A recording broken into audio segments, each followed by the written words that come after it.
গোপনে মা হলেন চিত্রনায়িকা।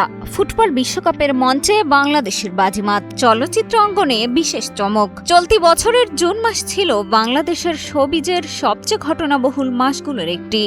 ঘটেছে একের পর এক ধামাকা। কয়েক মাস ধরেই গুঞ্জন ছিল আবারও মা হচ্ছেন চিত্রনায়িকা শবনম বুবলী। শারীরিক পরিবর্তন প্রকাশ্যে আসলেও মুখ খোলেননি বুবলী। হঠাৎই ৫ জুন সবাইকে চমকে দিয়ে ফেসবুক পোস্টে শাকিব খানকে ট্যাগ করে জানালেন কন্যা সন্তানের মা হয়েছেন তিনি।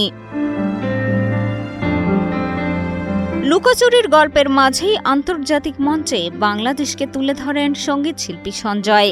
ফুটবল বিশ্বকাপের উদ্বোধনী অনুষ্ঠানে বলিউড সেন্সেশন নোরা ফাতেহি আর ফরাসি শিল্পী ভেজে ড্রিমের সঙ্গে ফিফার অফিসিয়াল অ্যান্থেম সং সিডসির পরিবেশন করেন তিনি, যেখানে নজর কাড়ে তার বাংলাদেশি পোশাক।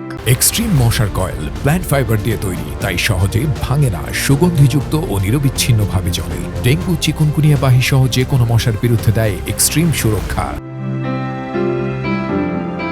অন্যদিকে ঈদুল আজহা উপলক্ষে মুক্তি পাওয়া বেশ কয়েকটি সিনেমা প্রেক্ষাগৃহে চললেও পূরণ করতে পারেনি দর্শকের প্রত্যাশা। তবে কিছুটা আলোচনার জন্ম দেয় দ্য ইউনিভার্সিটি অব চানখারপুল এবং মাসের শেষ দিকে ওটিটিতে আসা লাইফলাইন আর হেডলাইন।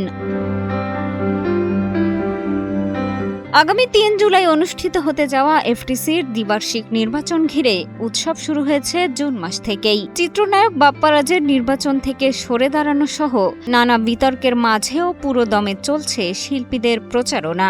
সব মিলিয়ে জুন মাস জুড়ে জমজমাট ছিল শোবিজ। মিষ্টি খাতুন, কালের কণ্ঠ।